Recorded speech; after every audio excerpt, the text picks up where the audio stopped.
United States Battleship Division 9 was a division of 4, later 5, dreadnought battleships of the United States Navy's Atlantic Fleet that constituted the American contribution to the British fleet during World War I. Although the U.S. entered the war on 6 April 1917, hesitation among senior officers of the U.S. Navy as to the wisdom of dividing the American battle fleet prevented the immediate dispatch of any capital ships for service in the war zone. Following a direct request from the British Admiralty and a series of high-level staff meetings, American opinion changed, and Battleship Division 9 joined the Grand Fleet on 7 December 1917. Within that organization, the division served as the 6th Battle Squadron. While serving with the Grand Fleet, Battleship Division 9 was forced to adapt quickly to unfamiliar British methods and standards. New signals and maneuvers were adopted relatively smoothly, while more stringent gunnery standards proved more difficult to achieve. On a personal level, relations between American and British officers and men were notably cordial. Throughout 1918, the division participated in all major Grand Fleet exercises and deployments, as well as conducting several detached convoy missions in the North Sea. Following the signing of the armistice on November 11, 1918, Battleship Division 9 was present for the surrender of the German High Seas Fleet on November 21, 1918. On December 1, 1918, the division departed from the Grand Fleet to return to the U.S. Although Battleship Division 9's service was limited mainly to convoy duty and the maintenance of the blockade of the German coast, its presence greatly augmented the strength of the Grand Fleet, thus making major combat between the British and German fleets even more unlikely in 1918. By helping to keep the High Seas Fleet effectively blockaded in port, Battleship Division 9 played a role in ensuring Allied control of the oceans. Background: when the U.S. entered World War I on the side of the Allies on 6 April 1917, the war at sea was hanging in the balance. Having resumed unrestricted submarine warfare in February 1917, Germany had quickly inflicted staggering losses on the British merchant marine to an extent completely unknown to the American government, or indeed to anyone but a select few at the British Admiralty. At the first meeting between representatives of the two navies in April 1917, the British First Sea Lord, Admiral Sir John Jellicoe, had astonished the new American naval envoy, Rear Admiral William S. Sims, by informing him that Allied shipping losses had recently surpassed 600,000 long tons per month, and that the Admiralty did not see any immediate solution to the problem. Jellicoe announced that at present loss rates, Britain would be effectively starved into submission by November 1917. After a meeting at Scapa Flow later in July between Sims, Jellicoe, and Admiral David Beatty, the Admiralty requested that the U.S. Navy send 4 dreadnoughts and 6 destroyers to join the Grand Fleet. The Admiralty intended that the arrival of the American dreadnoughts would allow it to decommission 5 ships of the pre-dreadnought King Edward VII class, freeing up 4,000 officers and ratings to serve on new light cruisers, destroyers, and submarines then under construction. Despite the endorsement of Admiral Sims, the Navy Department initially rejected the British request. Like other navies of the late 19th and early 20th centuries, the U.S. Navy rigidly adhered to the doctrine of Alfred Thiamen, whose first tenet was that under no circumstances should a battle fleet be divided. U.S. Chief of Naval Operations Admiral William S. Benson and Admiral Henry T.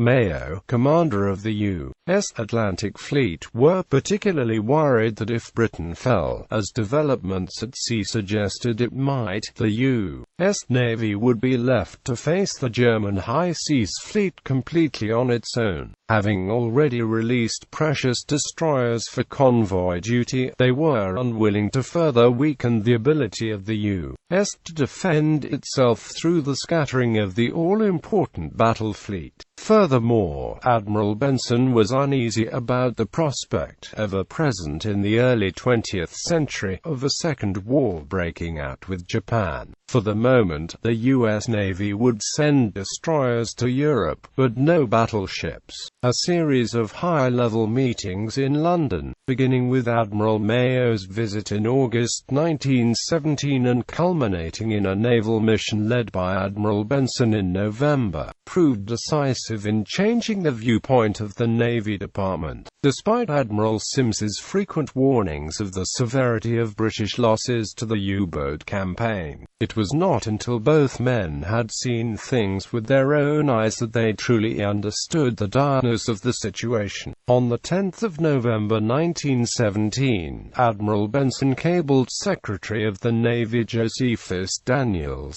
recommending the dispatch of 4 dreadnoughts for service with the Grand Fleet, noting, if in any encounter, it should be indicated that the outcome would have been more favorable and more decisive had more Allied forces been available. It would be difficult to satisfactorily explain the absence of our ships. On the advice of his trusted aide, Secretary Daniels agreed to dispatch the ships.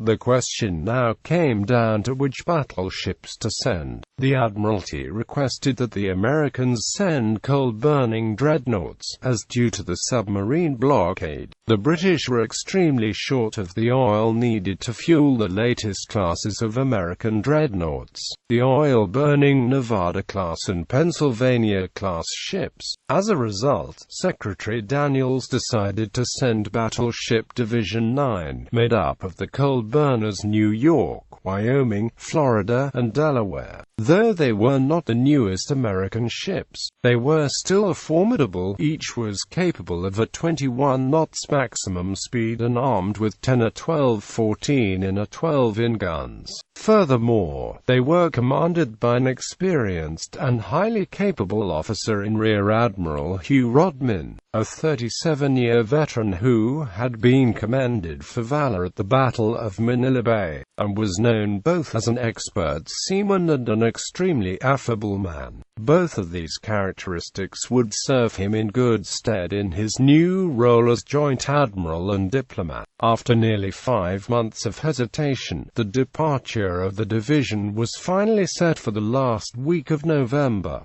Crossing the Atlantic, the 4 ships of Battleship Division 9, accompanied by the destroyer Manly, got underway from Lynn Haven Roads, Virginia on the 25th of November 1917, bound for the anchorage of the Grand Fleet at Scapa Flow in the Orkney Islands. What should have been an uneventful transit was complicated by weather that began bad and only got worse as the voyage progressed. After battling a vicious northwester that brought sleet, hail, and snow, the division was further buffeted by a severe gale off the Grand Banks that began on the 29th of November. Captain Henry Wiley of Wyoming would later recall of that storm. At the height of the gale, it blew as hard as I have ever seen it, and the seas were the worst I could recollect. Severe storm damage allowed over 250 long tons of seawater to flood the forward compartments of New York,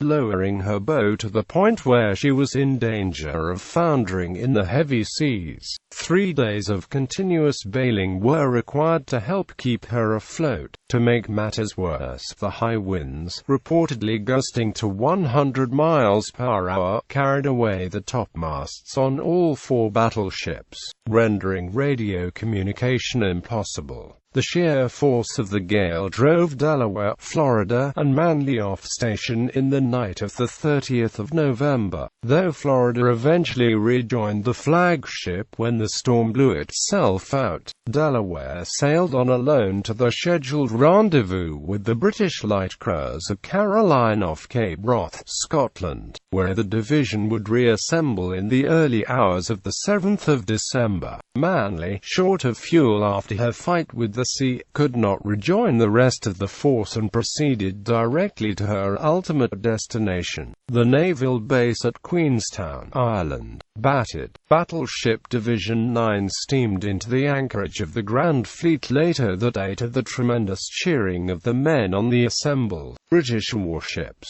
Wasting no time, Admiral Rodman called upon the commander of the Grand Fleet, Admiral Sir David Beatty, to offer the services of himself, his men, and his ships to the Allied cause. With Beatty's acceptance, the American battleships, while retaining their American designation of Battleship Division 9, officially became the 6th Battle Squadron of the Grand Fleet. New standards. For the beginning, the battleships of Division 9 faced a hard task in adapting to the new methods and practices they encountered in the Grand Fleet. Any difficulties, however, that might have arisen from this transition based on national pride or rivalry were dissipated in large part by the professional example set by Admiral Rodman himself. As he would later note of his squadron's assimilation, "I realized that the British fleet had had 3 years of actual warfare and knew the game from the ground floor up, that while we might know it theoretically, there would be a great deal to learn practically. There could not be two independent commands in one force if our work was to be harmonious, and the only logical course was to amalgamate our ships and serve under the command of the British Commander-in-Chief."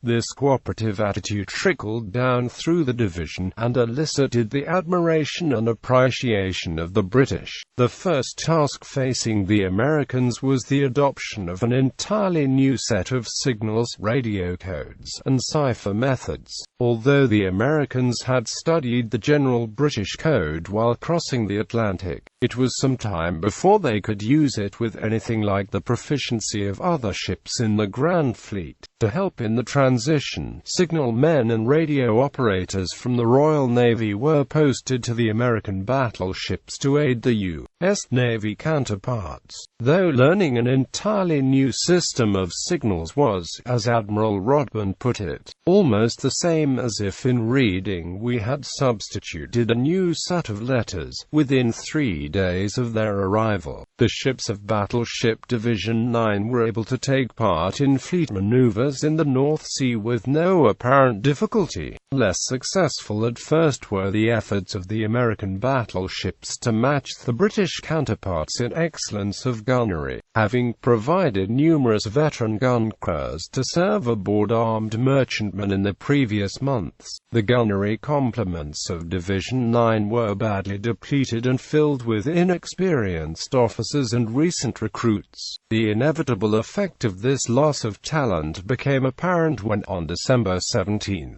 1917, Battleship Division 9 conducted its first full-caliber target practice in nearby Pentland Firth.